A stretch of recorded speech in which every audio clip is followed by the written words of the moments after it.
Hello, welcome to Legendarium Green Team, a child podcast of the Legendarium. We cover books that Craig and the others won't. My alias is Hurinfan, the perfect thinker, and I am joined today by Ashman, Hello, everybody. the overthinker, and Chesky, Hello. the underthinker. Ah, yes, for sure. Today we will be discussing the Traitor Baru Cormorant by Seth Dickinson, a book of the Masquerade series. We'll start out with the shortest non-spoiler discussion and give you a warning before we go into spoilers. Chesky has already reviewed this book, did you not? I have this one and the next two. And where did you review that for our listeners? Oh, I reviewed that on my podcast, which is a Libromancy podcast out in the World Wide Web. I mean, and such a good name for the podcast, too.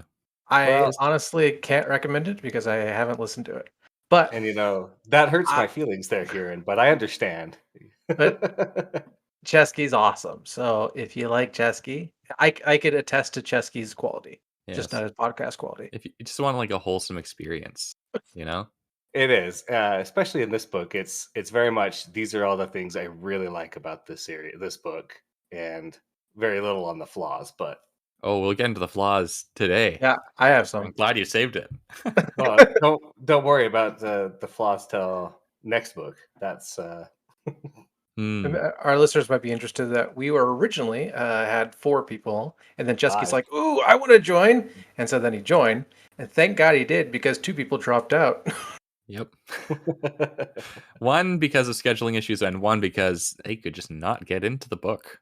Which, I mean, in a non-spoilery way, it honestly surprised me a little bit, his complaints with it, because he said he didn't have description or connection. And I'm like, there's a lot of description in this about everything. And I felt like there was a lot of good characters to latch onto. Disagree on both points, but we'll save that for later. That's fine. Yeah.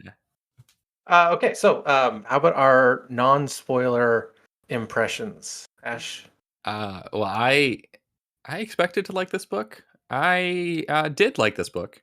I did not like the middle, but the beginning and the end were both very good. Cool. Yeah, like there was a bit near like from like the 20% mark to the 50% mark. I was like really like it was kind of a struggle, and then after that it picked up, and then it was smooth sailing for the rest. Okay, Mm-hmm. Chesky? Yeah, I think I liked it again on this read, and How many times did you read it? This is my 3rd time, I think. I think the first time I stopped at like that 10 to 20% mark, and then I read it once, and then this is my 2nd full time. So, but yeah, I think the beginning is just immensely great. It's great start to the book, and then the ending is just so powerful. But the middle sometimes lacks a little bit as things are going on, and you're like, this is a really long time in the middle of this book. But yeah, because like it felt to me that like the author wanted to get somewhere and just kind of felt obligated to put a lot of middle stuff in to justify the ending. But oh my god, the metaphors! Oh, these are good metaphors. So many metaphors. I expected to enjoy this book, and I enjoyed it about as much as I expected. But it really impressed me in some ways, and like some of the ways that I was expecting it to be great, I didn't enjoy as much. I don't out of like what 5 stars do we do that? I would say 4 stars for me. I put it at 4 stars as well. Yeah, I'm between like 4 and 4.5. The first time I read it, it really like struck a chord with me, I guess, and so yeah. I liked how willing the author was to be unforgiving with the characters, which was a nice touch. I was worried for a bit that things were going to go in an easier direction. Well, what do you think are the strengths of the book, without going into details? Is talking about economics a spoiler? No, I don't think so. Because I think that's one of its strengths. I mean, you learn a ton about economics, and it's used in a believable manner. Maybe not. I mean, I'm sure a real student of economics could point out some things that maybe were used wrong, but from my perspective, it seemed to work really well and like be correct. I really liked the central character. She was by far the most interesting to me. I really liked, as I said, the metaphors. Like there's some really good things to think about, and one of them is very on the nose, but it just works so well.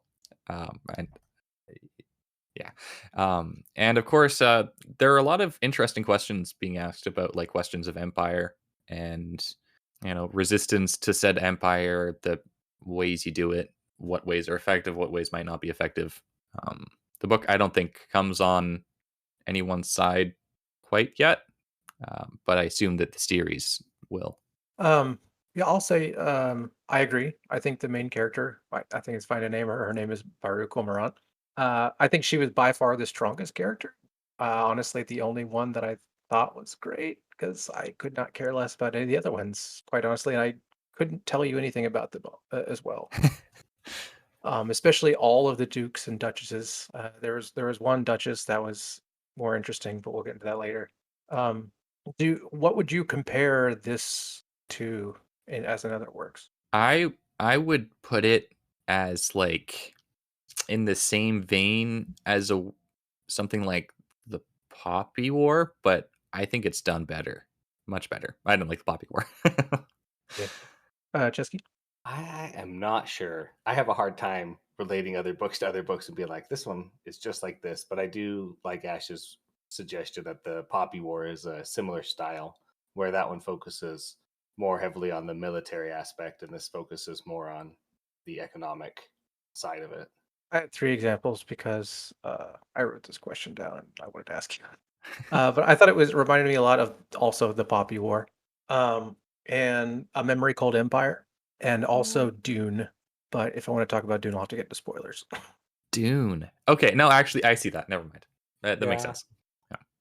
I wouldn't put it nearly as high as Dune or as No, intellectually no, no, no, stimulating as Dune. absolutely Yeah, not. But I in for one sure understand the specific comparison. aspect, it's Dune-like. Yeah. So, what would you say are its weaknesses? Did we talk about that in general sense? Yeah, I really don't like complaining about pacing a lot of the times, but I think pacing. um, and as you said, I think a lot of the secondary characters are on the weaker side. There were there were definitely times that I was caring about some of them, and I find a couple compelling in a way that I don't care about them. But besides that, like there's a lot of time spent, I think, at the wrong areas. And if the author had focused their attention, you know, a a bit more on making the characters compelling in like an immediate sense, then it would have been good. Jesse, what do you think? I guess my two complaints are going to be it's a little bit too long and it has a little bit too many characters. I Mm. think you could cut down the number of the dukes and duchesses by half. You can get a little bit more growth or page time for all of them. I could actually remember all their names if there was half of them. Right? Just things like that. Just half the characters, maybe like a third less of the book in general. Keep it more tightly packed, and I think it would succeed a little bit better. This actually reminds me of one other comparison I thought of. It reminds me of Game of Thrones in terms of politics and backstabbing and betrayal and all of that stuff. But Game of Thrones does characters so much better because I remember these characters and I actually are invested in them. Like the second, if you could say there are secondary characters, the game, Song of Ice and Fire. Hmm. But I actually disagree. I think it would be better if it was longer, if that length ensured that I knew more about the other characters, if that makes sense. Hmm. And like I could connect to them or I could understand them better. But that's all I have for non-spoilers. Do you have anything you guys want to say before we go into spoilers? I don't think so. I Okay. think I'm pretty good. Yeah, Does anyone want to give a summary? I gave a summary, and I mean, I could if you want, but I don't. Well, let's just do it by committee. Okay. So we each say like one word and like go in a row. No, the committee The was the wrong word. Let's just do it together. Okay, so Burrow Cormorant is a little girl, and then their island nation that's mostly made up of polyamorous relationships hmm is kind of invaded. It's more like, I don't know if you ever played Civ, somebody's going for the economic victory, and this Mhm. empire comes and they kind of take over just through economics. I mean, it makes sense. I mean, that's the Falcresti's way, though. Yeah, They don't. Yeah. but these Economics and also engineered plagues and social indoctrination. it's these Fall Cresty are really, really into monogamy, and so much, in fact, that they don't let anybody else do anything else. So it's yeah. So we got our bad thing at the Empire. Baru, Monogamy, and let's note homophobia. And yeah. racism. Oh yeah, well yeah, just Eh. direct eugenics, Oh which yeah. That. we'll get into. All right. So these Fall Cresty come, and she joins their schools, and she's like, "I'm gonna take them down from the inside." And she's like a savant. And Hmm. after she takes like the national exam, she gets sent to Ardwin, Yeah, Yeah, and then she's like their accountant. the And imperial Ardwinis are accountant. like, yeah, Ardwinis are like crazy about rebellion, and so she is sent there to take them down. But she learns to love them, but not really because she actually betrayed them. yeah, Uh, she does put down a rebellion and then Yeah, joins a rebellion afterwards. well, yeah. because the first one wouldn't work, you know. She's like, I got to do this my way. Well, the first one, it's not that the first one wouldn't work. I think the The first first one one wouldn't work for her. exactly. Yeah, because it needed to be her that was doing it, and at the point when she was putting it down, she didn't think that she would have to do that kind of thing, but she learned later. Yeah, that's the only way to solve her problems. Oh, also she's lesbian and in love with one of the Dutches, kind of. Yeah, Hmm. Did I miss anything? not Secret really. lesbian. Secret lesbian. Secret attributist. Yes, which was a word I learned and when I read this book the first time. Oh, it's an actual word. Yeah. Yes, it Interesting. is. All right. Right, because that's what I thought too. I was like, oh, this is a fantasy word for something that's interesting at the beginning, It and then basically just means scissoring, right? I have no idea. I think it means scissoring. But so I was like, oh, what's this fantasy word? Is it like something, And then it was just, oh, it's just lesbian. Okay, well, it is what it is, right? They gotta have the hygienic word for it. Yeah. Yes, So they're big on hygienics. They're big on being clean, which I think is definitely designed to invoke some familiar cultural concept. Hmm. So did I miss anything too trash? not in the No, summary, no. Yeah, I did it alone. I mean, maybe Cardine Farrier, her sponsor. All right. But he wasn't too important in this one. I imagine he's gonna be important in the next books. I think he was important, but like not very present, Yeah, Yeah, right? he's Because he like kind of everything just she like does important, is but because of not Cardine. present. Hmm. Yeah, like yeah, Fall he's Crest is run by what? Like they have like a puppet monarch. yeah, they have Yes. Puppet Yeah, Monarch, and they have a like an assembly that argues amongst themselves, but is too divided to be actually effective. And then between the monarch and the assembly, there is this shadowy cabal of mages. rulers. Oh, right. Um, This isn't Urgistan. And you this get is all not their to names at extend the them. very end, too. Their aliases, yeah, Yeah, Itinerant, Hesychist, Renaissant, Stargazer, and Apparitor. and there is a bunch of candidates for the next position, one of Um, which we meet in this book. how'd you like the building? Okay, I'll start. I actually really enjoyed this aspect, and I thought it was really well thought out.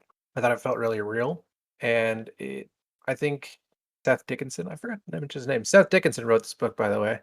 I thought he did. He understands history and empires pretty well, from what I've read. Ashbon might be able to correct me since he knows more about that. So the empire here, I think it's mostly based off the British Empire with some like Chinese and like possibly some Roman influences. Like the test I was they're thinking the taking, Dutch. oh yeah, maybe the Dutch too, yeah. The test they're taking specifically reminds me of the Gaokao. Yeah, I was Yeah, thinking the same thing. I'm like, like this is Chinese test. yeah, because like there are big tests in other societies like the SAT that is, or at least it was important. I don't understand U.S. the education system. It's Um, not that important. but No one does. it's not nearly as important as the Gaokao. The Gaokao, like you study for your whole life leading up to it, and it's like the thing that will make or break your education and career and life, basically. And it will probably break you because your parents are putting so much pressure on you to pass it. And you're like competing with so many other people. Yeah. Like a billion. Yeah. So like it is a way to ensure that your system remains meritocratic in some sense. Um, like Baru, like she probably wouldn't get a chance in another culture, in another empire, like without really getting really lucky. They tend to be mired in aristocracy and stuff like that. But this empire, yeah, they're kind of They say it's meritocratic. meritocratic, but like she really only was found because of Caradine Farrier, right? And if he didn't find her, she would probably have been lost at the thing. Because I got Well, the feeling he pulled a lot of strings for her. I sort of agree. Hmm. I definitely think he groomed her, and not in a sexual way. But he definitely groomed her to be one of the candidates.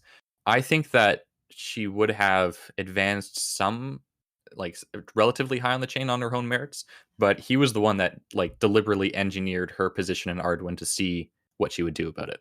Mm. So at least a certain semblance of meritocracy, right? Yeah. It's not like you need to be of noble blood going back 10 generations to run for the Senate. Um, did anyone else find themselves so like the book title is called The Traitor Baru Cormorant. At any point in the novel, did you ever mm, doubt whom she was betraying? No. The first time, yes. Really? At what Mhm. point did you realize that, like, oh man, she, you know, What that she's she was. she's I she thought was it betraying was. the Ardwini. But when I was reading it the first time, I was going back and forth on it. That I felt like she couldn't decide if she was going to stay with the rebellion and like lead it to victory, or like, because she starts the rebellion to bring them down, and then I felt like as the book went on, she was like, maybe I do want to just stay with this rebellion and we can fight it. And then at the end, she's like, no, I have to do it from the inside. Falcresti is too powerful to do it from the outside in any capacity. So it was like right before the Dukes all start dying, when she sends Purity Cartone to clarify Mm. it out. That's kind of when it's like, okay, yeah, she's really going for it. So At chapter 6, I wrote, I really like how I don't know who she's going to betray, but after so many times of her saying, like, what was the name of her homeland? Terranoke. Terranoke, right? It's all for Terranoke, and her saying that over and over again. I was like, oh well, Nothing's like, too yeah, bad to say to do to save Terranoke. Yeah. yeah, exactly. Just so I don't know, Yeah. halfway through, I was just like, oh, she's gonna betray the Ardwini. I kept catching the things that she was saying to herself. Just like, "Oh, I have a secret." Like when she was telling the priestess her secrets, she's like, "I have a deeper secret," and then she blurts out that she's a lesbian, and she kept making like references to that throughout. Um, Hmm. and she was always very, very closed off. Like she wasn't allowing like it. I think the narration was done very well here because yeah, to me it felt very much like she was deliberately trying to close herself off, kind of failing, but like in the end, like she always knew what she's going to be doing. She let herself be weak like exactly once with Tane Who, but like after that, it's yeah. Yeah, the narrative, her closing off to everybody else around her, is also closing herself off to the audience and herself. Mhm. Yeah, She's putting on a mask. so metaphorical. Oh my god, the mask metaphor is so well done. I actually have a couple. I have a quote about that. I thought, like, I really enjoyed the prose in this book. Like, and a few times, like, just like that's really beautiful, or that's really poignant. Hmm. Hmm. So, Seth, good job. I like good writing. Or I like There, good yeah, prose. there is a lot of good quotes in here. Um, How much do you guys know about brain injuries? I know Very enough little. that it's like this is. I think this is entirely feasible. Um, Well, I'm not 100%, but I'm pretty sure like her brain injury at the very end is not how normal brain injuries work, where you can't see the left or the right. I don't remember if it's the left or right side, but you can't see one side It was of described everything. so coolly though the first It time.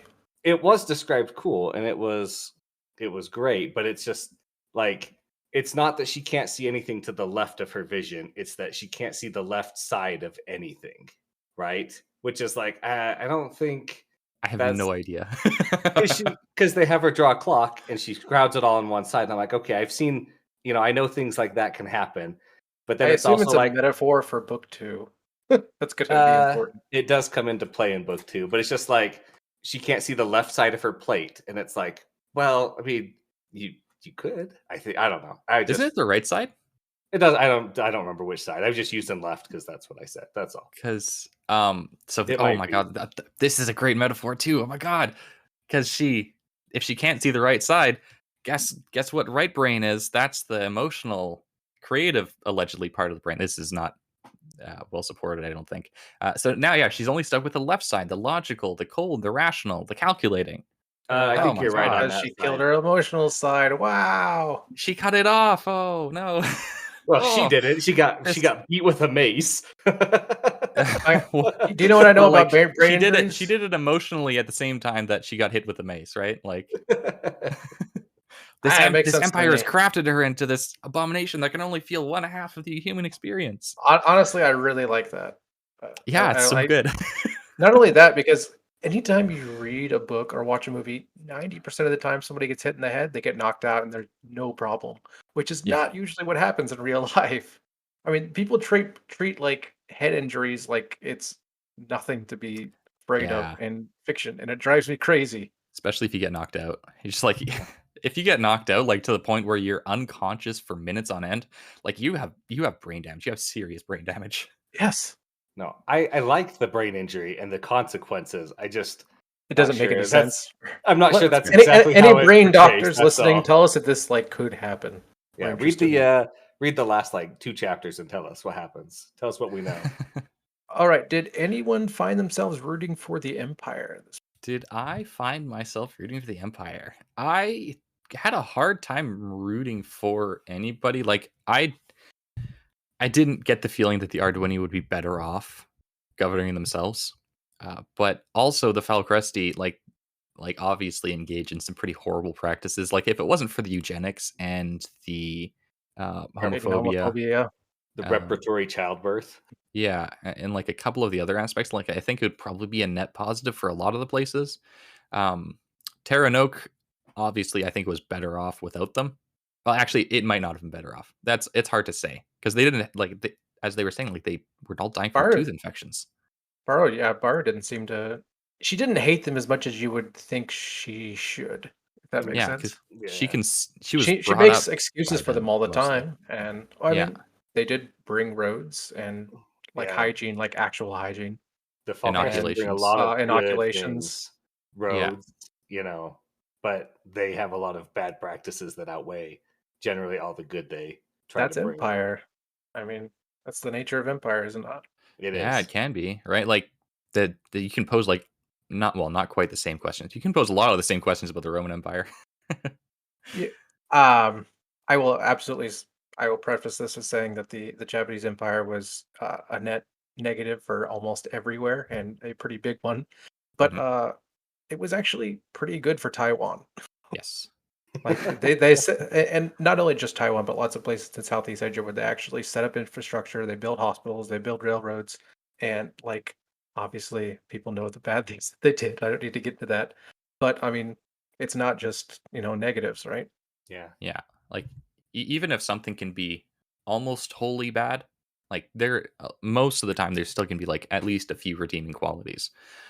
Like, oh my god, am I making another Hitler reference? Like he improved the infrastructure of Germany in a lot of ways. Like I think the Autobahn was him, or like it came about during his regime. Uh, terrible guy, but Autobahn, good idea. Hitler apologist. Yeah, that's it.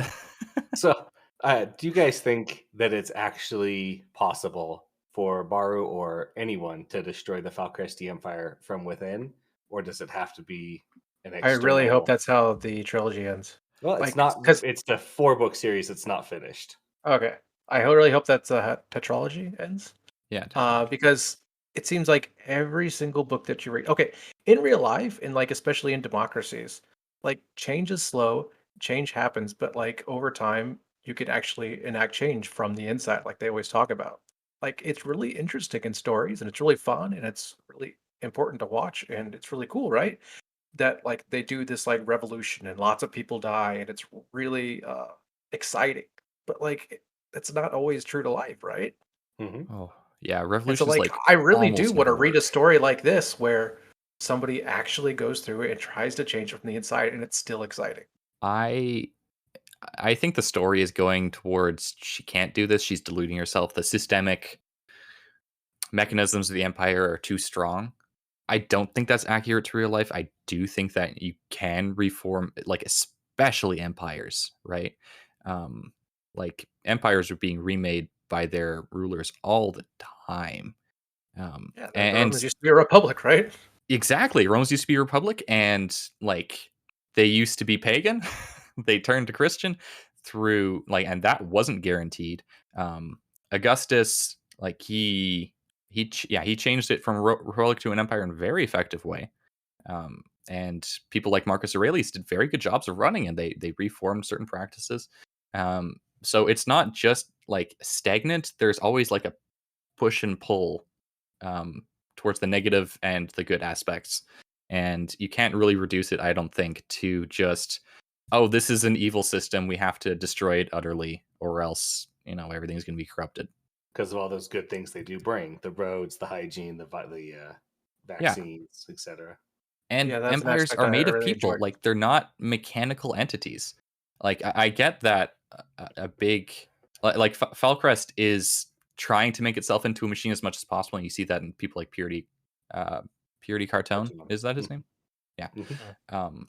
But I unless you're going full 1984, then I don't see this lasting. And even then, I don't like those kinds of institutions tend to become incredibly fragile to outside influences. If you become too authoritarian, too rigid, too stuck in your ways, you're going to get outcompeted by another empire, or just a bunch of barbarian hordes invading your decaying mass. Well, Yeah. let's compare the Falcresti with the Arduini. They were Arduini dukes who were using sharecropping, which is just another word for slavery, right? I Basically. mean, the Mhm. people there were not necessarily better under the dukes. I think there were serfs too, right? Yeah, they were also serfs. Yeah. Yeah. Mhm. Serfs, not that's not a great way to live. Yeah. So I was rooting for the Empire just after learning about them using sharecropping and serfdom and just the way that they control their peasants, and I don't know, Yeah. the And class it's struggle kind there of just really got to me. the question, I guess, is do you prefer this chaotic, I don't want to call it barbarism, but barbarism, where Bar you bar just have bar. these, exactly, you have these dukes warring over this quote kingdom that probably was never really united. um and the peasants get conscripted, they get stolen from, they get killed, they get raped. Or do you want this overarching order that is incredibly oppressive? Don't get me wrong, it's hard to root for the empire, I think. um Oda Nobunaga.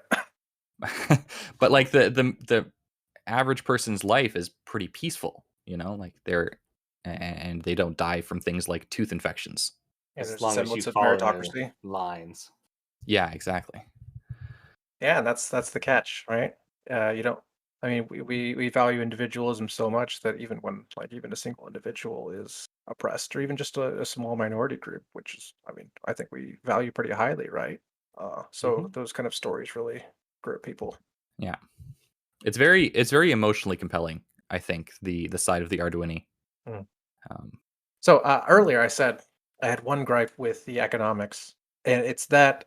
So at first, when she takes down the first rebellion, right? What she Mhm. does is she devalues her own currency, right? And Yep. she does this by buying from the peasants. She will give them gems and gold and stuff that actually has, I quote, real value. And they will give her the Falcresti currency, right? And no, then she was She doing rampant printed money. inflation. Yeah. Yeah, yeah, she did not only hyper. that, but we're talking about loans here, right? So Yeah. she wanted the lower class people to take loans, and she wanted the higher class people not to take any loans. She would devalue so they couldn't do rebellion because the dollar was crap, right?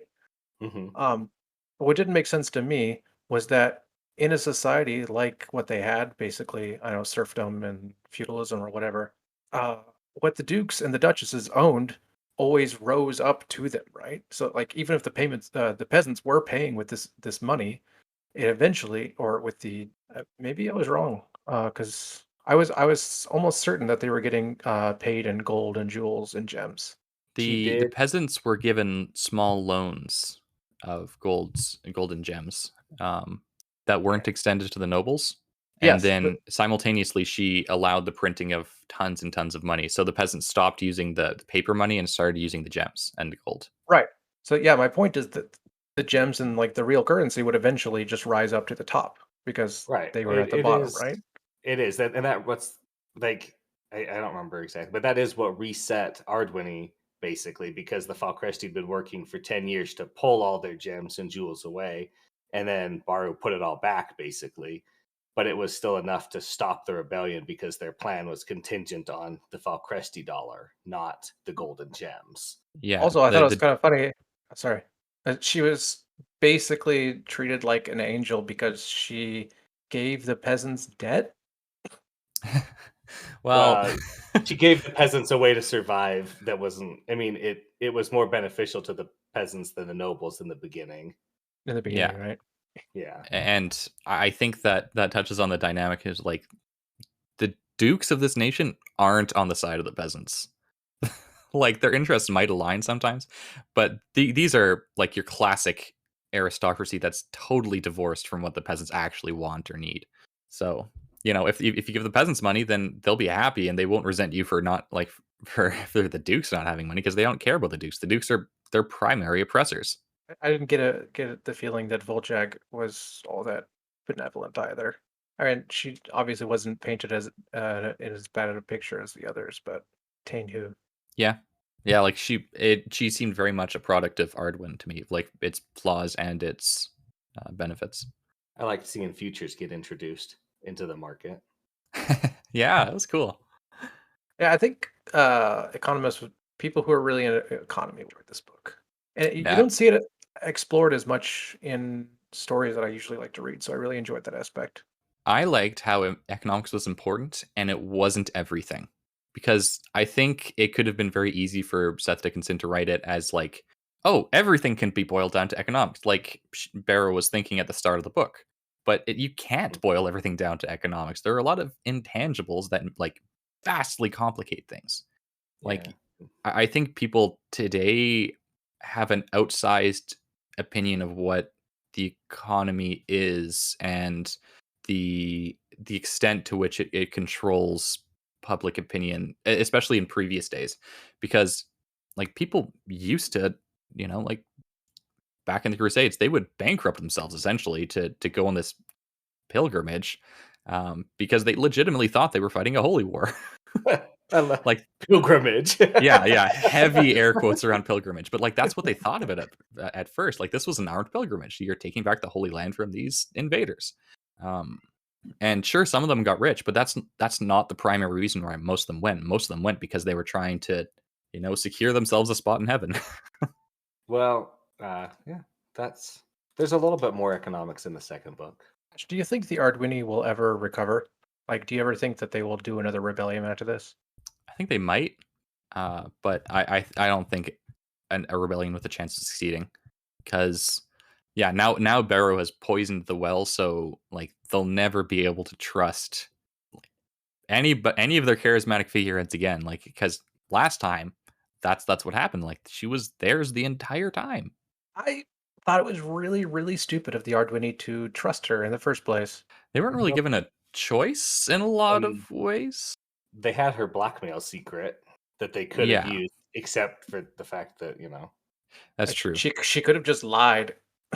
But I don't.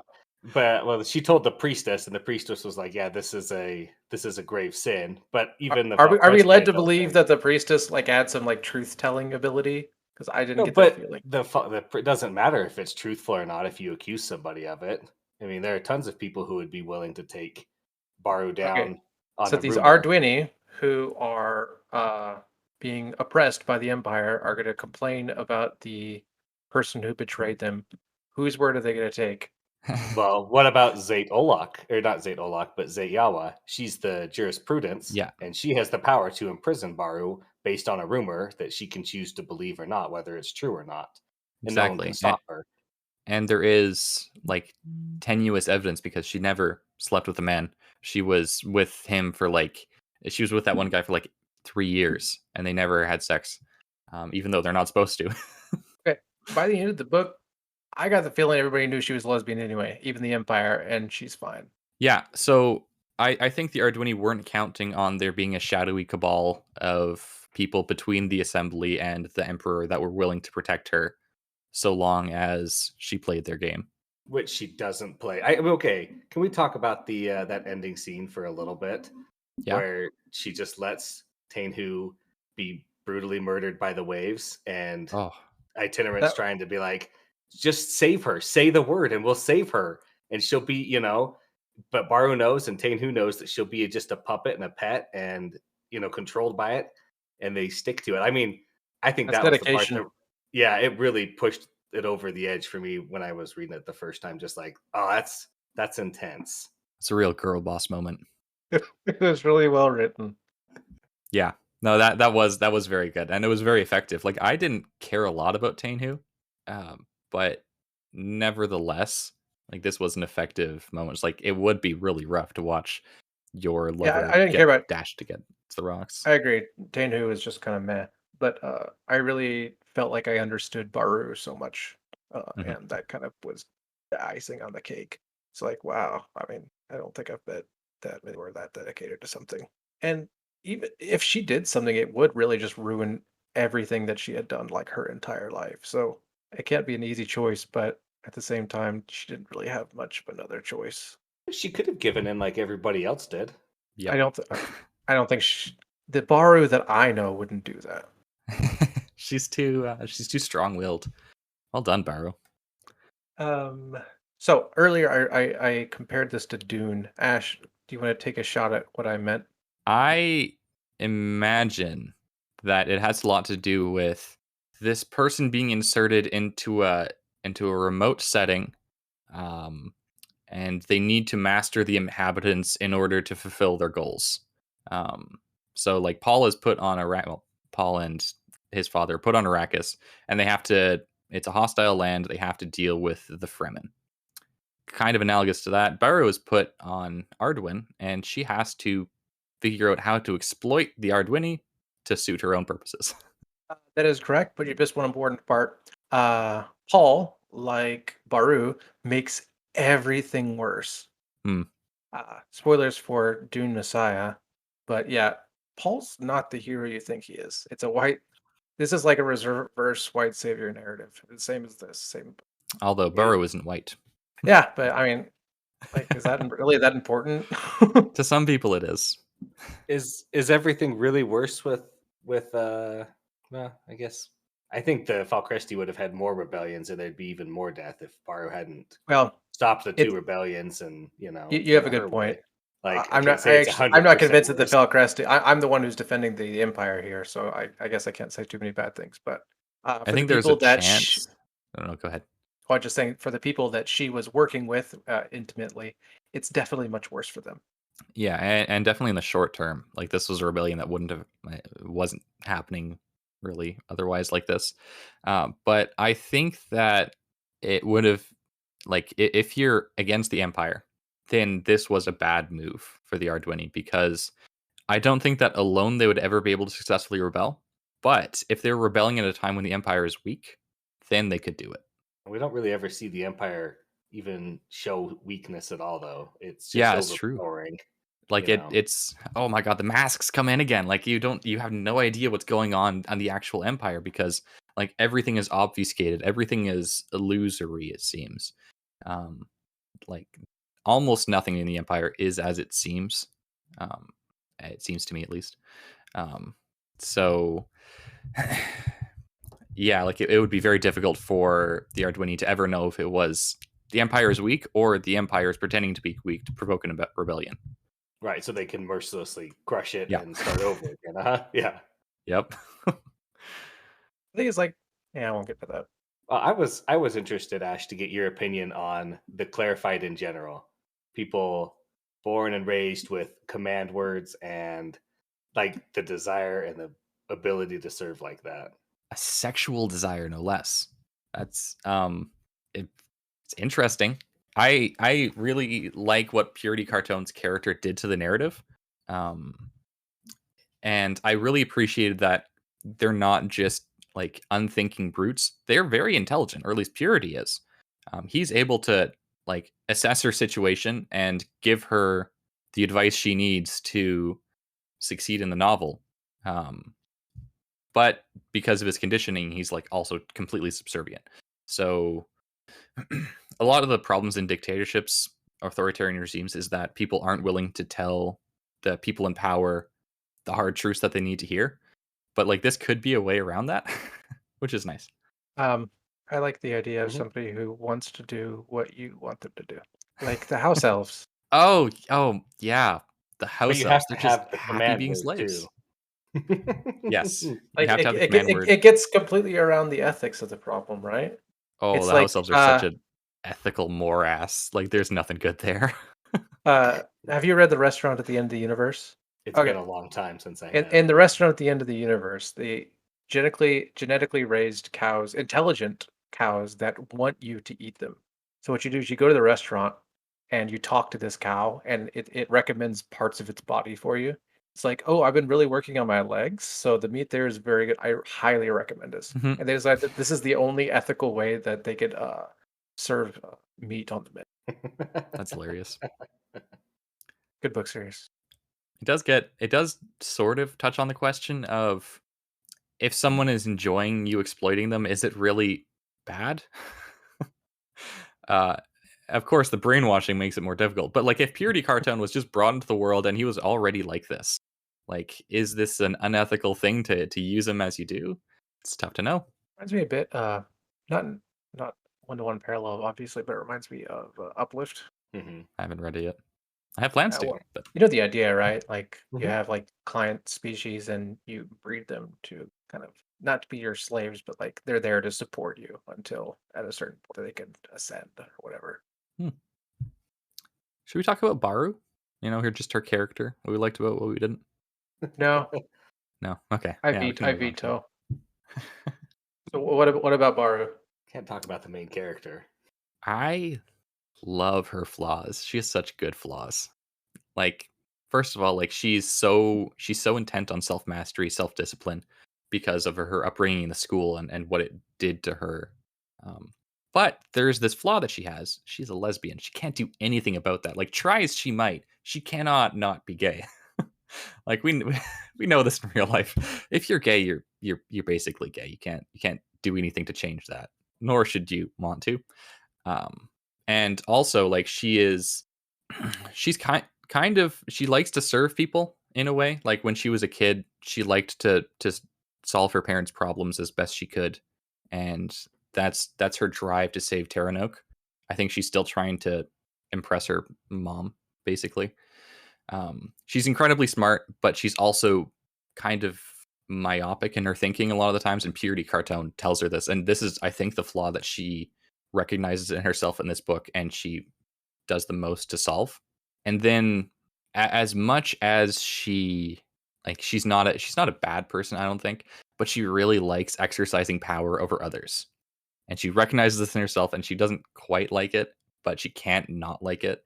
It's too intoxicating for her, and that's a Mm. very interesting flaw, I think, because you don't get a lot of heroes in fiction that really enjoy being powerful, or at least they don't admit to themselves that they enjoy feeling powerful. I was going to say it's her route to power. That's the only thing that can save her country, but she doesn't. She wants the power to save her country, but she also wants the power for power. I Yeah. just in agreements with you. It's like she has to want the power, but at the same time she doesn't. She just wants to do math. I like Yeah. that part. It's just like I just want to do math and be a polymath, and it's like you're destined for different things. Like Mhm. you know, And like, when she is the one making the decisions that turn events, she actually really likes this. Like, she gets a rush out of it. Kind of like a Walter White character. Cool. I don't have much else to say. Oh, I got one question. So in Terranoke, are all of the relationships two fathers and one mother? I think I it's think just a it's mix just of whatever they want. Yeah. yeah, I think Okay. it's laissez-faire. Because well, at one point in the book, this it's for obviously from an outside perspective, but somebody says, "I heard all the people in your country have two fathers and one mother." And if it's true, I mean, I'm not saying it is because this is obviously from an outsider, but there might be some truth there. What happens to all the single women? Maybe they're all just hunters, like that's what Baro's mother was. I My think question is, like, how is this sustainable if you're having um I don't it's not polygamous, it's polyandrist. If your society is primarily polyandrist, then the women need to have many more kids to make up for it, because it's a skewed ratio of men to women, it seems. Um, and Baro is the only kid in her family. So I'm wondering, like, what the what the economics of that work out to be. I recently read a book called "The Weirdest People in the World." And they talked about how the Catholic Church got so much power, and part of that was like forcing monogamous marriage and not allowing certain types of relationships. Right? When they said like in societies where you do have like lots of women to one man, like what happens is you just have a ton of single men, and what those people do is they just kind of turn to crime because what they want is to be in the position where they could have lots of wives because like lots of wives mean that Mhm. you are highly sought after and you can get even more and more and more. It's basically currency, right? But if you don't have any, then you're desperate and you're going to be willing to do anything to get that, right? So I'm sure it's not that important, but I don't know. I read that book recently, so I was thinking Yeah. about that. Mhm. And if it's the other way around, then well, yeah, unless a lot of your men are okay being bisexual, it's probably pretty fraught. And as well, just like the biological sense that like women can only have kids if you're really pushing it, like every 10 months. You're really pushing Usually, it. Nobody wants to do yeah, that. no. No. I just thought they were all poly whatevered. Some of them had two moms, some of them had two dads, some of them had That's likely, but one and one, some of after them reading had that book, two. I But just I yeah, just wanted to know. Somebody Um, write a book about that. although it wasn't the focus in this book, I think economics is much more the focus. I really liked how they did the military aspect because, like, a lot of emphasis was put on this. Most armies die more from disease and starvation and bad logistics than from set piece battles. Set piece battles, they're very rare, and I like how they emphasize this. Like most of their military operations were raids or that's that's basically the extent of it. They're raiding in the right places. Um, and yeah, like it's very, very rare for people to really assemble two armies on either side of the battlefield and go at it. It's as they said, too unpredictable. Um, but occasionally these things do happen. Like, and the set piece battle does end up being the decisive factor. Like Byro could have lost everything. Everything could have gone badly for her if she had lost that battle. I liked that. That was well done. I think. Like, I don't think Seth Dickinson is like a military genius. He probably hasn't studied it that much, but what I did read was it felt very accurate to me. Seth is probably crying listening to you say that. Sorry, I'm you're sorry, just Seth. Maybe you're like a 5-star general. you're crushing his dreams over here. He also emphasized logistics being very important, which it is. This is this is one of the reasons why Napoleon was one of the best generals, maybe the best general of all time. He made sure his soldiers were fed, he made sure that they had equipment, and he made sure that they were well rested before battles. And those three things are like very crucial. That Seth is the very model of a modern major general. Maybe. Would this book work as a standalone for you guys if you didn't know it was a series? Yes. Yeah, I I agree. I mean, just like wanted to know. there's more I want to know. Like I've been talking about, and I probably will read on. But yeah, I think it works as a standalone. Um as far I'd as be the Dukes satisfied go, with just reading this. yeah. As far as the Dukes go, I didn't care about them at all for the most part. When they started dying, then I was like, "Oh, that's a kind of a shame." Like the Seagroom guy, like he did seem like a good guy, and he was trying to do his best, and he died. And the old woman Duke who had ruled so effectively in her little area, she died. She was killed.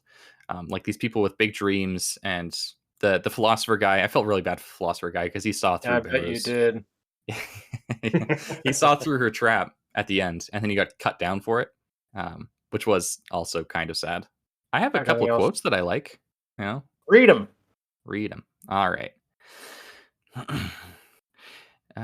This is, I think, a conversation between Byro and Cardine Ferrier. And he looked at her with open eyes, the bone of his heavy brow a bastion above, the flesh of his face wealthy below. And in those eyes she glimpsed an imperium, a mechanism of rule building itself from the work of so many million hands. Remorseless not out of cruelty or hate, but because it was too vast and too set on its destiny to care for the small tragedies of its growth. She saw this not merely in the shape of his eyes and the flatness of his regard, but in what they recalled, things he had said and done suddenly understood. And she knew that Fairy had let her see this as a warning, as a promise. Whoa. This is why I like Cardine Ferrier in this novel, because he's so calculated. He's so good at his job. Mhm. And it is a lot of good prose in this book throughout. Um, uh, One of the You're things going. that I thought was funny, my little sort of mathematical brain chuckled a bit. Beru starts her prime counts from 1. Primes are not 1 is not prime. Well, she does. Although it She was, does. She does yeah, call it out to herself too, right? Yeah. yeah, exactly. Um, but yeah, primes aren't 1 because a number has to have 2 factors to be prime itself and 1. When before it was just its factors had to be 1 in itself. So it used to be considered prime. And this Why does it is matter? why does it matter? Because because of weird mathematical reasons. Like Okay, you can do weird things with factoring if you have 1 be prime, I see. basically. Because it would just Um, go on like for infinity and sort. yeah, basically. It, yeah, the mathematics gets weird when you get high. And this is when Purity is talking to Baru. Your tactics are self-centered. You've forgotten that you are not the only player on the board, that inherent talent speaks for no more than experience, and that others around you seek to expand their authority and constrain yours. Your error is fundamental to the human psyche. You've allowed yourself to believe that others are mechanisms, static and solvable, whereas you are an agent. Oh, this is something that I have problems with. I think that's something that everyone has problems with. You think of yourself as a character with agency, and other people, you can tend to think of them as like objects with predictable behaviors. And this is usually false. People usually surprise you if you make these assumptions. You're very It's just wrong. predictable, Huron. Everybody else is predictable. I'm the only unpredictable one. Yes. There we go. Well, Yeah. in a fit of unpredictability, I did not like the next 2 books nearly as much as this one. Okay, maybe I won't read on, but then we do not have similar tastes, so maybe it will. I'll read one. I really like the writing when she discovered her weird blindness. So Baru moved her nose left and right while he watched with furrowed brow. Left, right, left, and each time he crossed the right side, the right of her nose, he blinked out of existence. I like the way. I don't know. It's cool. It's super good imagery. Super Yeah, good imagery. Mm-hmm. I don't have any quotes to read. I didn't see that requirement. Mr. Unprepared. I also liked the bit when the Masquerade soldiers they don't know Ardwini, but they're chanting out "She was ours from the beginning." She was our agent. That kind of spiel. That was really effective, I think, especially since they didn't speak the language. they're they are a blank mechanism of empire. Once more, they are the mask. There's nothing behind. Well, yeah. What is behind the mask? Maybe there's nothing behind the mask. Maybe the mask is all there is. That reminds me. At the beginning of the book, you hear the story about the Falcrafty prisons, right? How they let the prisoners out just to prove that it's all hopeless, right? Uh-huh. I remember reading that the first time and thinking, this is probably important battles with the end of the book. So I figured out that she was doing the honeypot like through and through when the acid story came up. That's what convinced me that she was like when she did end up quote betraying the empire that like it was all a ruse. Which was the acid story? The acid story was that they would allow the priests some leeway to start preaching and to make secret enclaves, and people would start flocking to them. And then when they reached some kind of a critical mass, they would come out and throw acid. Like they would do a blitz, and they would throw acid on all the people that were Right. there, so that they were marked, so that they could, Yeah. Yeah. get them later. Yes. Yeah. Yeah, it was just like it was something that was thrown in the book, and it wasn't discussed again. I was like, okay, yeah, that's the end of the book right there. You good? I have no I other think so. notes. I have Yeah, I'm nothing else pretty to talk done. about. Yeah. Book was garbage. Likewise. Don't read it. Oh yeah, terrible. No, I think we all enjoyed it quite a bit. Oh, Yeah. that's another thing. So one of our panelists left, and they said that he said that he didn't like that there were no descriptions. Chesky, you disagreed with this. Can you Well, I because felt like I there felt was the a exact same lot. way. I don't Like it know. didn't bother me at all, but I felt like yeah, I can't imagine nearly I any guess of it this was more happening. like the atmosphere. I could feel myself in that place, or like I could imagine it just fine, and so I didn't feel like there was a lack of description because the things that were important were elaborated on, and the things that aren't important, the color of the chair, the feeling of it as you sit on it, which is could be important in other books, or things like that, which was what he might have been looking for versus like the chair is not important. It's about the economics. It's about her character. It's about these relationships that she has or she's trying to fake. So I didn't feel Okay. like there was I don't know. I didn't feel like the descriptions were lacking in the areas where it mattered or where it was meant to be. I agree. I Okay. agree as well. I think maybe he was picking up on Byro being so closed off to herself and not being totally honest or not being forthright in her honesty with herself. Like like, that's the only thing I can think of that like would really be a quote like that could lead you to thinking that there wasn't like there was a disconnect between the characters and the audience. I think you should talk about physical descriptions Maybe, but because there really aren't a lot of physical descriptions. I think physical descriptions are a mistake almost always. Right? Like there's the classic bad fan fiction trope where like a character starts the story and she's looking in the mirror and she notices how nice her eyes are and then how plain the rest of her looks, but it's clear that she's really pretty. Like that's a terrible like that's terrible exposition. I think if you're gonna do physical descriptions, you have like one or two character traits, and that's it, and It's you not can let just the reader people, fill in the it's rest. describing the environment or describing the weather. Well, I don't really care about the weather, but physical characteristics and characters, I actually agree. I think too much, a little bit goes a long way. But as far as visualizing what's happening, like I love Tolkien, and he could go on and on about like a tree or like even He Erickson, did. like yeah, He really liked his and, trees. or like Erickson, he could spend a whole page talking about the history of one city, right? Like I really enjoy Mhm. that kind of stuff. And so I assumed that our panelist was speaking of those kind of. And Maybe. Yeah. to be fair, like that is missing from this book, but I agree with Chesky in that like it's not really that important for this story. Like I think a physical description of Teranoke was in my mind. Um and then like in my mind I saw how it was being destroyed by the Empire. Maybe there wasn't like a lot of physical descriptions of that, but like I think the way he narrated it was sufficient to provoke those strong imageries. Like all the trees being cut down for the ships, the masts of the ships, for example. Yep. Hmm. Anyone else getting Pacific Islander vibes with the Yes. okay. Yeah. Not quite as peaceful as like some of the Polynesian cultures because like they were really hospitable. They didn't really war amongst each other at all. Some of them, but Didn't they eat Captain Cook? uh, well, like who's they, right? Well, you said Polynesian cultures. So like some of them, like Okay. not Oh I'm yeah. not painting with a broad brush all the Polynesians, Okay. but yes, it did feel like Pacific Islanders to me. Well, Okay, I'm if you gonna call guys it then. okay, that's fine. No, you had something I to was just gonna say. say, what do you guys think is gonna happen in the next book if you read ahead, if you keep reading? Like, what's her next step? What's her next? I think her next step is playing the games at Fellcrest and learning to manipulate um, the assembly in ways that she doesn't initially find. Like, I think she'll initially find the assembly much more formidable than has been talked about. Um, and she'll be playing games against the other members of the shadowy cabal that rule the nation empire. What he said. I already said what I want to happen at the end of the story, but I'll say what I do not want to happen. I do not want her to find out how to love again. Yes, Well, I agree.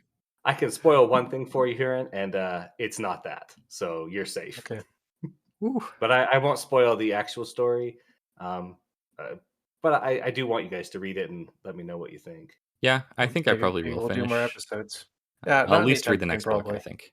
All right. So that concludes our episode. You can find us on the Legendarium Discord. The invite link is on thelegendarium.com. We are also on Twitter at Green Tea Pod and Reddit. Join us in supporting the Legendarium via Patreon. Shout out to Rise and Brave for starting it all. Thank you to our panelists, panelist one and panelist two, and me. I'm host. Until next time, bye. Music Goodbye. is Galactic Images by Bye. Jingle Punks.